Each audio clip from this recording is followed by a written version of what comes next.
৭২ সালে মুজিববাদী সংবিধানের পরিবর্তন চান সমন্বয়কেরা, আবার কবর রচনা করতে চান। সংবিধানের এই পরিবর্তনটা কেন প্রয়োজন? এর পরিবর্তন আসলে কারা করবে? আবার বিএনপির পক্ষ থেকে বলা হচ্ছে যে যদি কোনো পরিবর্তন দরকার হয় সেটা যেন করা হয়, পুরোপুরিভাবে যেন বাতিল করা না হয়। কি করা উচিত বলে মনে করেন আপনি? কবর রচনা করা বা সংবিধান বাতিল করে দেওয়ার একটা আওয়াজ উঠছে বা বলা হচ্ছে, এটা আসলে কতটুকু করা সম্ভব হবে বলে মনে করেন? যদি বিএনপি এটার বিপক্ষে অবস্থান নিচ্ছে, বিএনপি বলছে কোনো ধরনের পরিবর্তন প্রয়োজন হলে সেটা যেন করা হয়, পুরোপুরিভাবে যেন বাতিল করা না হয়। বিএনপি যেটা বক্তব্য দিয়েছে এটা বিএনপির পলিটিক্স। বিএনপি এভাবে চিন্তা করে, প্রত্যেকটা লোকের আলাদা আলাদা রাজনীতি আছে। হাসনাত আব্দুল্লাহ সহ ওনাদের রাজনীতি হলো এটাকে শেষ করে দেওয়া, রচনা সঙ্গে একমত না। সরকার নিজেরাই তো একটা সংবিধান সংস্কার বিষয়ক একটা কমিশন করেছে। সেই কমিশন অনেক অনেক প্রস্তাব দিয়ে তারা রাজনৈতিক দলগুলোর সঙ্গে বসবে, সেখান থেকে কি বেড়ে আসবে জানি না। আর ওনারা তো কোনো রাজনৈতিক দলও করেন নাই, কিন্তু ওনাদের সঙ্গে বসার হয়তো কোনো সুযোগও নাই। কিন্তু সেই সংস্কার কমিশন আবার ওনাদের একজন প্রতিনিধিও আছে, তাই না? মাহফুজ আলম তো সংস্কার কমিশনের মধ্যে আছে।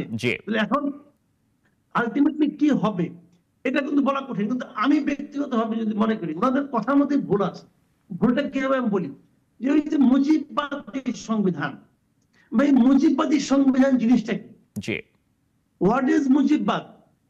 আপনি গত 15 বছর আওয়ামী লীগ দেশের ক্ষমতায় ছিল, আপনি শেখ হাসিনার মুখে মুজিববাদ শব্দটা একবারের জন্য উচ্চারিত হয়েছে কেউ বলতে পারবে? আপনি শুনেছেন? আমি শুনিনি। আমিও শুনিনি। বঙ্গবন্ধু যখন জীবিত ছিলেন উনি নিজেও কি কখনো মুজিববাদের কথা বলেছেন? তাও বলেননি। তো এরা মুজিববাদ শব্দটা পেল কোথায়? হয় কি, আমি বারবার বলি যে এক বইয়ের পাঠক থেকে সাবধান। এরা মেধাবী, কিন্তু ওরা একটা দুইটা এক লাইনে দুই একটা বই পড়ছে, এদের পড়াশোনার জ্ঞান খুবই সীমিত। মুজিববাদ শব্দটা শেখ হাসিনা অথবা শেখ মুজিব একবারের জন্য উচ্চারণ করছে, আমাকে দেখা কেউ? মুজিববাদ নামে একটা বই লিখেছিল খন্দকার মোহাম্মদ ইলিয়াস, তার সেই বইয়ের কোন রকম গ্রহণযোগ্যতা কারো কাছে নাই, এবং শেখ মুজিবের কাছেও ছিল না। মুজিববাদ কেমনে হলো ভাই? মুজিববাদ জিনিসটা কি? আমি তো মুজিববাদই বুঝি না। তারা মুজিববাদ পাইলো কই? কারণ মুজিববাদী সংবিধান মানে মানে এইভাবে ডিফাইন করলে তো সমস্যা।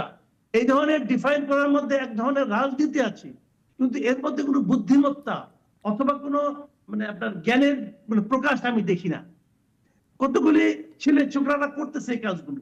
আমি এখনই এদের সঙ্গে এই ধরনের শব্দ কখনো আগে উচ্চারণ করি নাই, কিন্তু এখন আমি করছি। তাদের জ্ঞান দেখে, তাদের কর্মকাণ্ড দেখে, তাদের লাফালাফি দেখে আমি খুবই এদের প্রতি করুণা বোধ করছি। এরা এক সময় আমাদের কাছে হিরো ছিল। এরা নিজেদের বৈশিষ্ট্যের মাধ্যমে, নিজেদের কর্মকাণ্ডের মাধ্যমে, নানা রকম বিতর্কে নিজেদের জড়িয়ে ফেলার মাধ্যমে এরা ক্রমাগত জিরোর দিকে ধাবিত হচ্ছে। আমি তো ওদেরকে রিকোয়েস্ট করবো যে ভাই আপনারা পলিটিক্যাল পার্টি করেন, পলিটিক্যাল পার্টি করে ইলেকশনে আসেন, 10টা আসন জিতে আসেন ভাই। তারপর আমি আপনাদের সামনে আমার নিজের মানে যা বলেছি সব প্রত্যাহার করে নাকে খত দিব। 10টা আসন জিতে আসেন ভাই, এত সহজ না। মানুষের মন, মানুষের সঙ্গে আলাপ করছেন, মানুষ কি বলে জানেন আপনারা? আপনারা মনে করেছেন আপনারা বিশাল শক্তি হয়ে গেছেন। দেখি না কালকে 31 তারিখে কি হয়, দেখি তারা ওখানে কি করে, কি প্রোক্লেমেশনটা দেয়, দেখি একবার একটুখানি। সেই প্রোক্লেমেশনে নতুন রাজনৈতিক ব্যবস্থার ইশতেহার থাকবে, তাতে বাংলাদেশের রাজনৈতিক বা সামাজিক পরিবেশের জন্য কি ধরনের প্রভাব ফেলবে এই প্রোক্লেমেশন? আমার কাছে মনে হয় কোনো প্রভাব ফেলবে না। যতটুকু প্রভাব ফেলেছিল, এরা তো বলেছিল যে রাষ্ট্রপতি শাহাবুদ্দিন আহমেদের পদত্যাগ করতে হবে, বলছিল না? পদত্যাগ করছে। তাদের কি, তারা কি করতে পারছে? তারা কি করতে পারছে? সরকার সমর্থন করলে তাদের এটা প্রভাব ফেলবে। আর যদি সরকার তাদেরকে তাদের এই দাবিতে সমর্থন না দেয়, তাহলে আরেকবার প্রমাণিত হবে যে তারা আসলে একটা ফাঁপানো বেলুন ছাড়া আর কিছু নয়। প্রধান উপদেষ্টা প্রেস উইং থেকে তো এরই মধ্যে বলা হচ্ছে যে এটা সরকার বিষয় নয়, এটা তৃতীয় পক্ষ করছে বা কিছু। আবার আপনিই বলছেন যে সরকারের একটা অংশ তো সেখানে রয়েছে, কারণ সরকারের একজন উপদেষ্টা এটা নিয়ে স্ট্যাটাসও দিয়েছেন। ঐতিহাসিক বিভিন্ন স্তরে বঞ্চিত জনগণের স্বপ্ন এই ঘোষণাপত্রের মাধ্যমে পূর্ণ হবে। জনগণ কি ধরনের আসলে পরিবর্তন চায় বা সে আশা আকাঙ্ক্ষা কি তারা এই অল্প সময়ের মধ্যে অনুধাবন করতে পেরেছেন মাত্র এই কয়েক মাসের মধ্যে? আমি মনে করি না এখন পর্যন্ত। আমাদের জনগণ এই আন্দোলনের সময় জুলাই মাসে অথবা অগাস্ট মাসে শেখ হাসিনার পতনের পর জি এদেশের জনগণ যে পরিবর্তনের আকাঙ্ক্ষা করেছিল, যে প্রত্যাশা করেছিল, সেই প্রত্যাশার দিকে এই সরকার কিংবা এই দেশ অগ্রসর খুব বেশি একটা হচ্ছে বলে আমাদের জনগণ মনে করে না। তারপরেও যতটুকু বা মনে করে এই যে বিভিন্ন সংস্কার কমিশন গুলো করেছে, এদের মাধ্যমে যতটুকু মনে করে ততটুকুকেও নষ্ট করার জন্য এই ছাত্ররা অথবা এই যে 31শে ডিসেম্বরের যে প্রোগ্রামটা, এই প্রোগ্রামটা কাজ করবে বলে তারা ভয় পাচ্ছে বলে আমার ধারণা। জি। আর এই যে আন্দোলনের উদ্যোগে, বৈষম্য বিরোধী ছাত্র আন্দোলন উদ্যোগে বাংলাদেশের ভবিষ্যৎ কি সঠিক রাজনৈতিক দিশা পাবে বলে আপনি মনে করেন? যদি আপনি হতাশার কথাও বলছেন, অসন্তুষ্টি অনেকটা প্রকাশও করছেন, আসলে কি তারা কোনো ধরনের সঠিক রাজনৈতিক দিশা পাবে দেশের মানুষ? এটা বড় কঠিন আসলে। আমি মনে করি যে তারা যদি শুরুতে রাজনৈতিক দল করতো, তাহলে তারা তাদের মধ্যে একটা রাজনৈতিক একটা দৃষ্টিভঙ্গি থাকতো, রাজনৈতিক একটা আদর্শ থাকতো। তাদের রাজনৈতিক আদর্শ যে কি এটা আমি এখনো বুঝতে পারছি না। তারা যে আসলে কি চায় সেটাও আমার কাছে ক্লিয়ার না। তারা সেই হয়ে গেছে, আপনার ঘটনা ঘটছে অগস্টে, ডিসেম্বরে আইসা বলে তাদের এখন একটা প্রোক্লেমেশন করতে হবে। তাহলে এতদিন দেশ চললো কিসের উপর ভিত্তি করে? এতদিন পরে তাদের মনে হলো যেটা রেগুলেশন, রেগুলেশন হলে এখানে কি after regulation there should be a regulationary government. কই সে রেগুলেশনারি গভর্নমেন্ট কোথায় আছে? এখানে কেউ রেগুলেশনারি গভর্নমেন্ট কি? গভর্নমেন্টের প্রত্যেকটা লোক থাকবে যা নাকি আন্দোলনের সঙ্গে জড়িত ছিল। এই সরকারের মধ্যে যে উপদেষ্টা আছে 24 জন, তার মধ্যে খুব বেশি হলে 4 থেকে 5 জন লোক এই আন্দোলনের সঙ্গে ছিল, বাকিরা তো কেউ আন্দোলনের সঙ্গে ছিল না। তাহলে কেমনে কি হলো? তাহলে এটা কি বিপ্লবী সরকার আপনি কিভাবে বলবেন?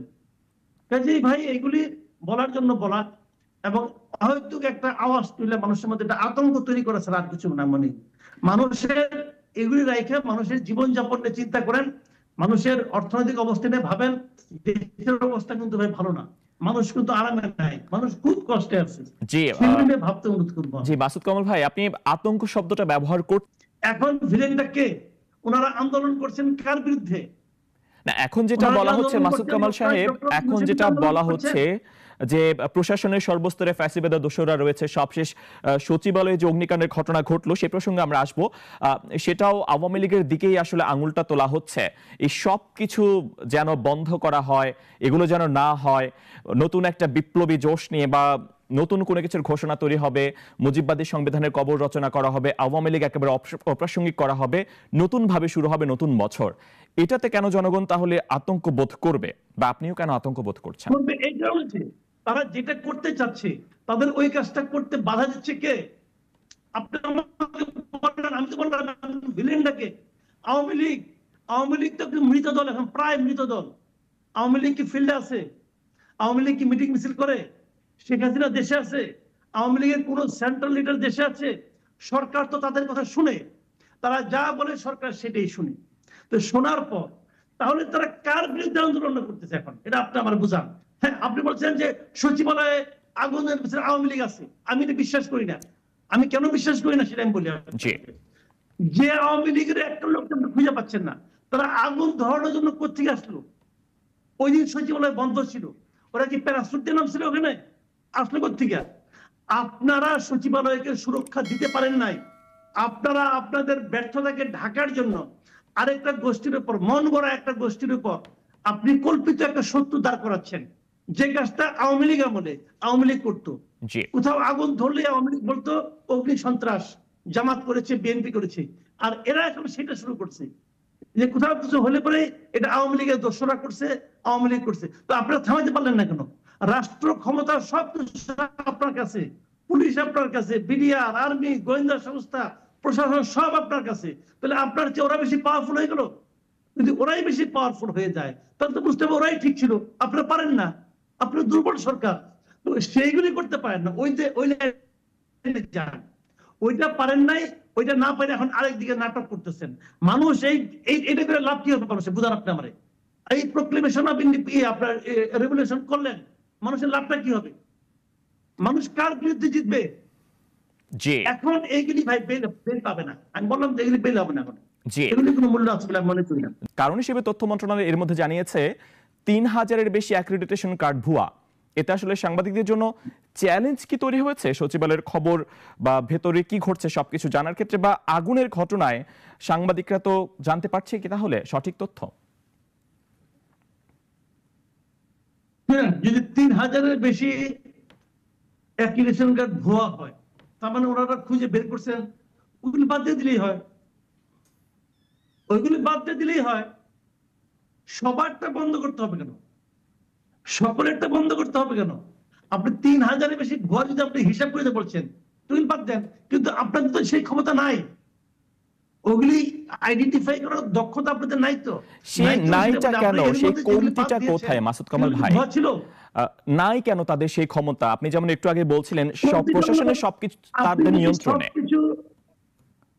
শুনেন, আমি বলি কেন নাই, নাই এই কারণে, আপনি যদি চশমা পরে সবকিছু দেখেন, কালো চশমা পরে সবকিছু কালোই দেখবেন, রঙিন চশমা পরে সবকিছু রঙিনই দেখবেন। আপনি যদি আপনার চশমা দিয়ে যদি আপনি সাংবাদিক দেখতেন, তাহলে বুঝতে পারতেন কে সাংবাদিক আর কে সাংবাদিক না। আপনি তো তা করেননি। আপনি চোখ দিয়ে দেখেছেন যে কে আমার সাংবাদিক, কে ওনার সাংবাদিক, কে তার সাংবাদিক, এইভাবে দেখেছেন। এই জন্য আপনি ঝামেলা পড়েছেন, এই জন্য আপনারা আপনাদের বিশ্বাসযোগ্যতা হারিয়েছেন। হিসাব সিম্পল। আপনি তো পেশাদার দৃষ্টিভঙ্গিতে দেখেন, আপনি তো নিরপেক্ষ দৃষ্টি থেকে দেখেন নাই। আমি এক্সাম্পল দিয়ে বলি আপনাকে, জি, কতগুলি লোক এরা যে সাংবাদিক ছিল না, অ্যাজ ফর এক্সাম্পল, এই যে আপনার বিএনপি যে সাধারণ সম্পাদক ছিল দীপ আজাদ, জি, সে সাংবাদিক না? সে তো সাংবাদিক ছিল, তারটা আপনি বাতিল করলেন কেন বলেন আপনি? ভাই আমি একটা বলি, আপনার আশিস সৈকত একজন সাংবাদিক, ইন্ডিপেন্ডেন্ট টেলিভিশনে, সে সাংবাদিক না? তারটা বাতিল করলেন কেন? সাইফুল ইসলাম, সে বৈশাখী টিভি ছিল, সে সাংবাদিক না? বাতিল করলেন কেন? এরা যে সাংবাদিক, আপনার অপছন্দের সাংবাদিক, আপনি এই জন্য বাতিল করেছেন।